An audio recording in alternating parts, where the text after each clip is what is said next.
Fala pessoal, tudo bem? Eu resolvi estudar ali o ISTQB, o Foundation Level 4.0, para a certificação do CFTL, né?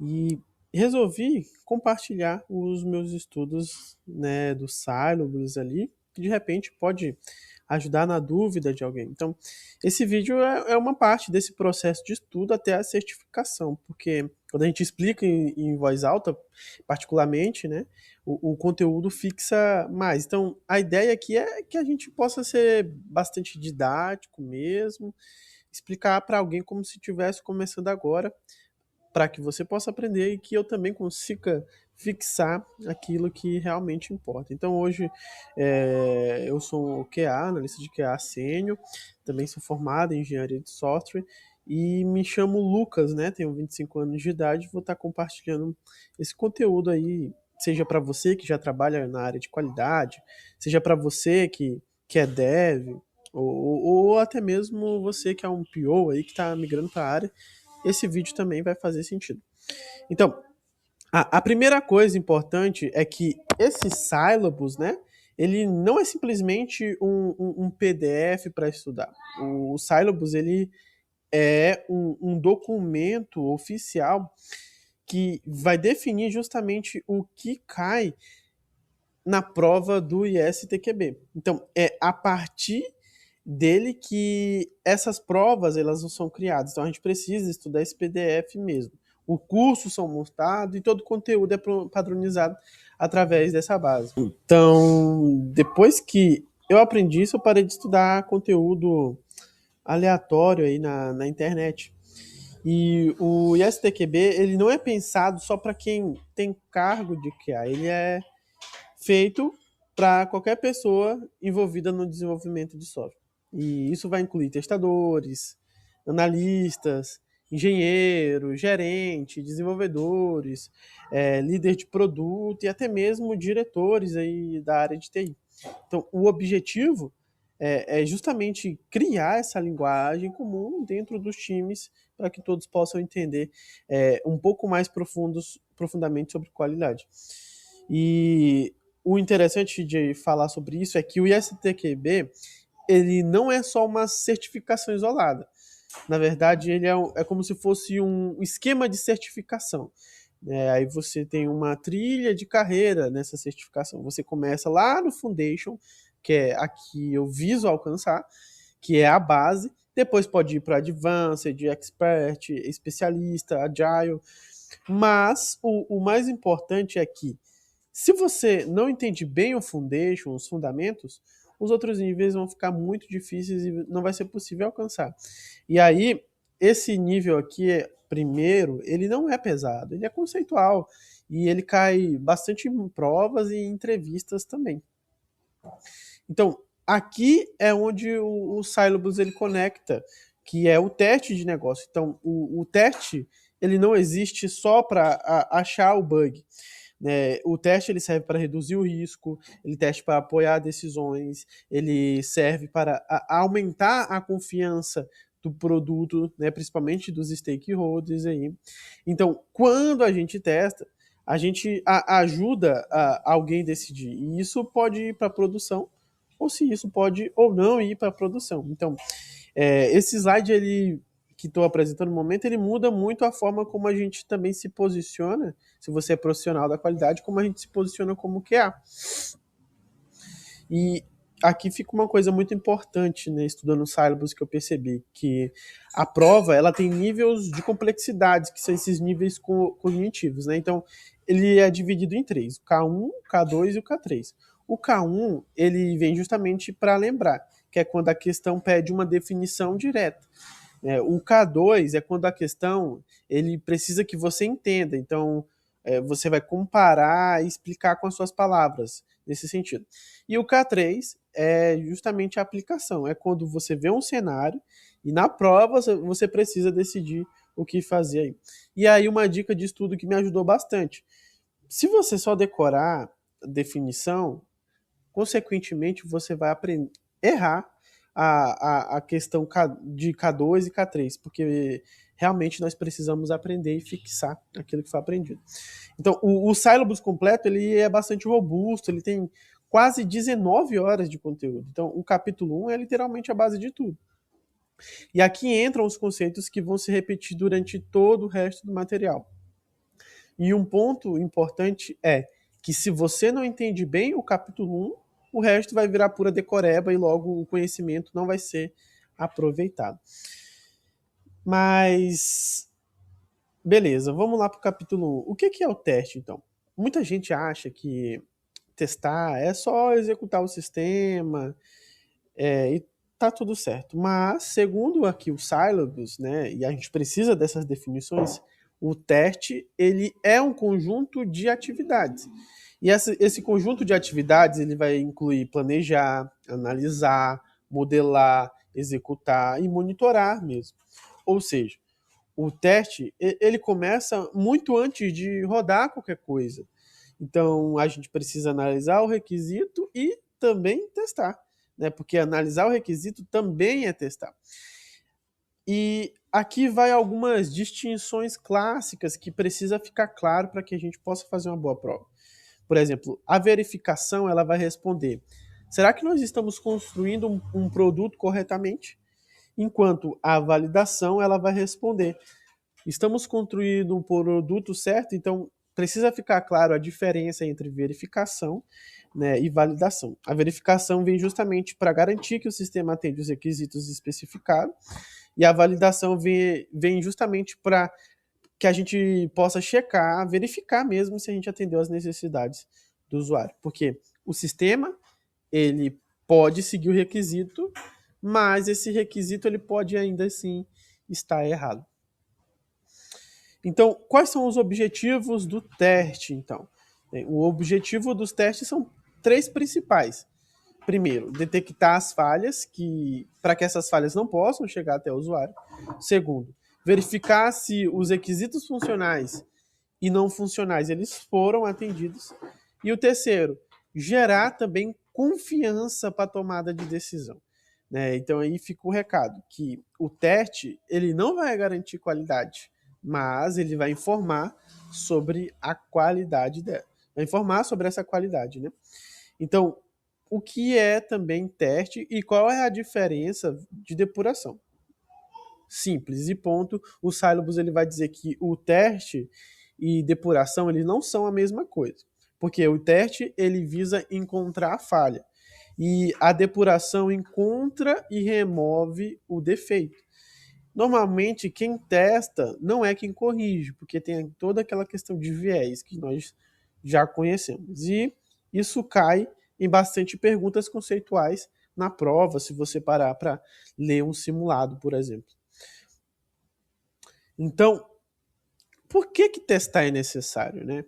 E a resposta tem que ser muito clara para o profissional, porque testar é necessário porque falhas em produção custam caro, né? Então, nós precisamos testar justamente para evitar que os custos elevem por conta de uma baixa qualidade, né? Porque a qualidade também está ligada à satisfação do cliente. Então, existe também 2 papéis que é importante nós entendermos, que são os papéis do QA e do QC, né? O QC, ele é controle de qualidade e ele foca justamente no produto. E o QA é a garantia de qualidade, né? O Quality Assurance aí, né? Que ele é focado no processo. Então, teste é uma atividade de controle de qualidade. E o QA, né, o QA tenta evitar que esse erro aconteça, né? E o QC, ele tenta detectar o erro depois que aconteceu. E a gente vê que hoje as posições elas agrupam esses 2 papéis, mas é importante deixar essa divisão clara aqui, porque o Syllabus ele também cobra desta maneira. Então, a gente pode observar que é caro em dinheiro, em imagem da empresa, em confiança do usuário. né? E, além disso, existem muitos requisitos legais e também contratuais que precisam também ser testados e passar pelo controle e também pela garantia ali do usuário. Um conceito muito importante é o conceito de erro, defeito e falha. E de maneira bem simples. O erro é humano. Alguém entendeu algo errado e isso, a partir daquilo, se replicou. O defeito é o problema no código, né? Ou no documento também. E a falha é quando o sistema ele se comporta de maneira errada. E a regra de ouro para que a gente possa entender isso é que ninguém, né, na verdade, nem todo defeito ele vai gerar uma falha, mas toda falha, né, ela vem de um defeito. Né? Ou seja, nem todo defeito gera uma falha, mas toda falha vem de um defeito. Né? Então, toda falha ela vem ali de um problema no código, na documentação. Né? Ela tem uma causa raiz. Beleza. Sobre princípios de teste, que também é uma parte bastante conceitual dessa certificação. Então, o primeiro princípio de teste que a literatura vai trazer é que o teste ele mostra a presença de defeitos e não a ausência desses defeitos. Então, o segundo princípio é que os testes exaustivos eles são impossíveis. Né? Não é possível você testar de forma exaustiva. Isso não é fazer qualidade. Terceiro, testar cedo economiza tempo e dinheiro, que é o conceito bastante abordado hoje do shift left, né, de trazer a qualidade mais esquerda possível do processo para que a qualidade possa começar antes. E o quarto princípio é que defeitos se concentram em poucos módulos, né? É o princípio de Pareto ali, né? O princípio do 80-20, onde 20% do sistema concentra 80% dos bugs ali.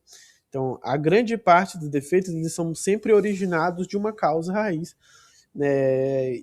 Esses são princípios bastante importantes para a área e a gente tem esse conhecimento para certificação. Beleza. O 7 princípio parte 2, ainda falta mais 3, né?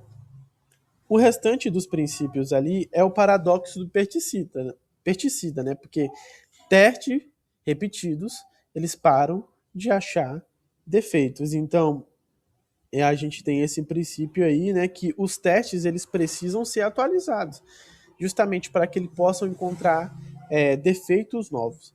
O sexto princípio é que o teste ele depende do contexto. Muito simples. O teste de um sistema bancário, de um RP, um teste de um sistema de agendamento, ele é diferente de testar um jogo mobile. Então, o teste ele precisa ser contextualizado também. E o sétimo e último princípio é que existe uma falácia de ausência de erros. Né? Então, corrigir bugs não adianta se o produto não atende o usuário.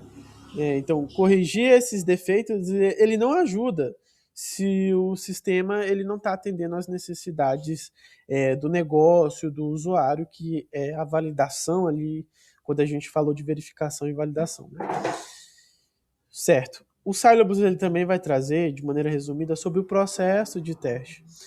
Então, a verdade é que o processo de teste ele é orientado pelo planejamento, pela análise e modelagem, né, pela implementação e principalmente ali também, que é uma parte fundamental, né, assim como todos que já falou, que é a parte da execução. Então, o teste ele é um processo contínuo. A gente precisa planejar, analisar, implementar e executar. E cada etapa vai responder cada uma dessas perguntas, né? O que testar? Aí a etapa do planejamento vai resolver. Como testar? Aí a etapa da análise, da modelagem vai resolver. Quando testar? Aí a parte da implementação vai responder. Né? E a mesma coisa. Quando testar, a parte da execução também vai responder. E aí existem alguns detalhes que são importantes para que a gente possa fixar conceitualmente também aquilo que o Syllabus coloca para a gente que está se capacitando para essa certificação. Porque ele vai falar sobre esse fluxo de trabalho, do planejamento, das ações que são feitas. Então, primeiro a gente precisa entender a diferença entre análise versus modelagem.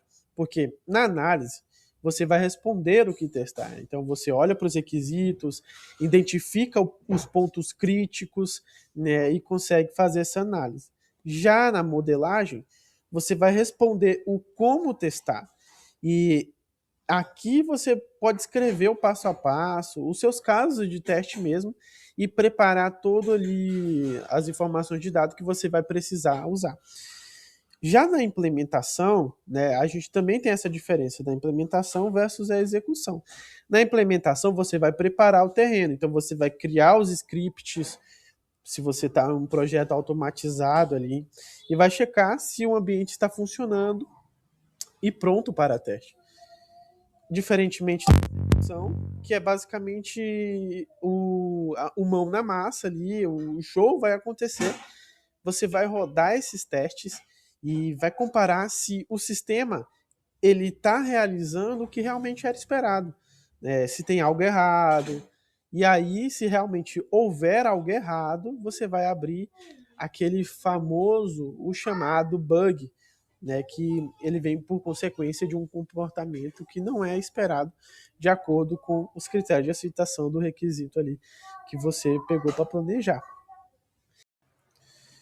Bom, retomando a parte de rastreabilidade, tive um probleminha técnico com o áudio.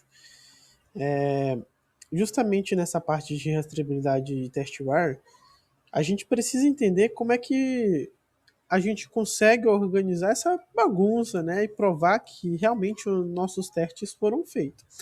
Então, a rastreabilidade, ela é justamente essa base, esse fio, né, que vai passando do requisito do cliente até o resultado do teste, né? O usuário deve conseguir logar, é o requisito.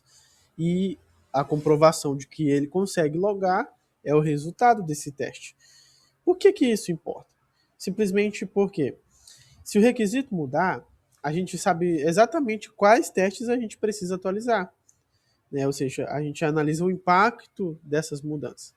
Segundo, a gente consegue também provar o que foi testado, né? Então, 100% das funcionalidades foram solicitadas. A gente consegue verificar a cobertura dos nossos testes. Um terceiro ponto é que em auditorias, por exemplo, a gente consegue ter provas que o processo estabelecido ele foi seguido. E aí surge um conceito pouco nomeado, que é o conceito de testware. Esse conceito ele vem justamente ali para só retratar o conjunto de artefatos ali que foi gerado durante esse ciclo de teste dentro do desenvolvimento de software. São as nossas planilhas, são os nossos scripts, são as massas de dados, enfim, tudo que foi criado ali do projeto, né, relacionado a teste. Um outro ponto interessante é que nós temos sobre os papéis de teste, né? Então, os papéis de teste, o Syllabus ele vai determinar dois principais, que é o gerente de teste e o testador em si.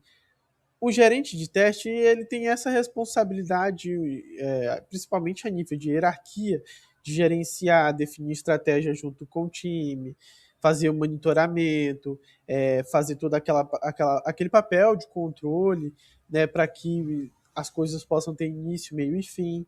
Né? Então, ele é o responsável, né, por todo esse ciclo de teste. E o testador ele tem esse papel um pouco mais técnico, ele faz todos aqueles estágios lá, ele entende bem o que é que vai ser testado, quanto que vai ser testado, fazendo a sua análise, a sua modelagem certinho ali, e principalmente ele faz o relatório de tudo aquilo que ele foi feito e também cria scripts para automatizar esses testes ali. E por último não, mas quase finalizando, a gente também o Cybus ele enfatiza o perfil desse testador moderno e a cultura de qualidade que ele deve seguir. Então, o testador moderno, ele não é simplesmente técnico, né? É preciso ter curiosidade para pensar. E se eu clicar aqui, o que acontece? E esse botão? É preciso também ter uma boa comunicação para reportar os erros com clareza, sem ofender o desenvolvedor. Olha, tu errou e tal, tá errado. Não. Né? E também, principalmente, precisa ter atenção nos detalhes, ter esse olhar um pouco mais precioso a respeito daquilo que está sendo testado. Algumas boas práticas é que, dentro disso, é que a gente precisa ter times completos, que é os Whole Teams, né? Os Whole Teams, né? A qualidade, por exemplo, ela não é culpa só do testador. Então, o time completo, ele precisa ter a responsabilidade também a respeito da qualidade. Então, se o bug chegou na mão do testador, a equipe inteira falhou em algum momento antes. Né? Então, existe um background por trás daquele bug que foi reportado. A culpa não é do QA, a culpa não é do testador, a gente não deve encontrar culpados, nós devemos encontrar a causa raiz, que pode ser origem de um processo, de uma documentação mal definida, né? Não é uma caça às bruxas, né? E principalmente os testes, o testador principalmente, ele precisa ter uma atuação única e ímpar dentro do time, porque, por exemplo, ter alguém de fora testando é essencial, porque imagina quem faz o código muitas vezes ali, ele é viciado naquele código que ele fez, ele é enviesado. Tem vários estudos que vão comprovar que ele não enxerga os próprios erros. Então, o testador ele precisa ter uma atuação independente, porque ele traz um olhar de qualidade, um olhar estratégico, um olhar fresco e principalmente imparcial sobre aquela demanda que foi desenvolvida. Beleza? Então, para a gente finalizar, eu trouxe aqui uma primeira questão que eu julgo como muito importante, que ela vai dizer assim, ó, o desenvolvedor ele comete um equívoco na lógica de um loop de repetição. O que isso introduz no código? O que é essa ação, esse erro do desenvolvedor, ele introduz dentro do código? Então, a pergunta ela está trazendo aqui a diferença entre a ação humana e o resultado no código. Então, no mundo dos testes aí que a gente está estudando, o Syllabus ele vai trazer palavras, e essas palavras têm significados específicos. Então, quando um desenvolvedor ele comete um equívoco, é um erro humano, cansaço, mal interpretação. Ele está cometendo um erro, um engano, podemos dizer assim. Só que a pergunta está falando assim, ó, o que isso introduz no código? Então, o resultado, né, desse erro humano, ele gera um problema físico no código fonte, no código fonte, na verdade. E nós chamamos isso que nós vimos lá de defeito, um bug. Então a resposta correta aqui que a gente deveria marcar seria B, defeito, bug, porque o erro ele é a causa raiz, né? No caso, o engano, esse equívoco na mente do dev ali. Mas o que realmente foi introduzido e o que responde à pergunta no código é o defeito. Então, se esse código for executado, o sistema vai travar. Aí sim nós teremos uma falha. Então, trabalhamos os conceitos aí. E uma segunda questão para a gente finalizar, que vai dizer assim, ó, qual princípio de teste sugere que todas as combinações possíveis de entradas e pré-condições não é viável? Então, testar todas as combinações é uma coisa não viável. E esse slide específico, nós estamos trazendo ali sobre os limites realistas do teste de software. A gente não pode viver um conto de fadas, né? Porque imagina você pega um campo, um input simples de senha para testar, com 8 caracteres. Existem trilhões de combinações possíveis. Então, se nós tentarmos todas essas combinações, serão trilhões de testes, trilhões de resultados. Imagina quanto tempo isso vai levar para ser testado. Então, esse software, consequentemente, ele nunca seria lançado. Por quê? Porque isso iria ferir um dos 7 princípios ali fundamentais, que é o que fala que a gente não pode testar tudo. Então, a resposta correta seria a resposta C. Né? Testes exaustivos são impossíveis. E aí fica o lugar para a gente finalizar essa revisão de hoje aqui. Porque em vez de testar tudo, a gente tem que usar análise de risco e usar técnicas de priorização para que a gente possa realmente focar naquilo que importa. Então, é isso, pessoal. Muito obrigado pela atenção. Espero que tenha ficado claro, espero que eu tenha compartilhado conhecimento aí e vamos estudar para essa certificação.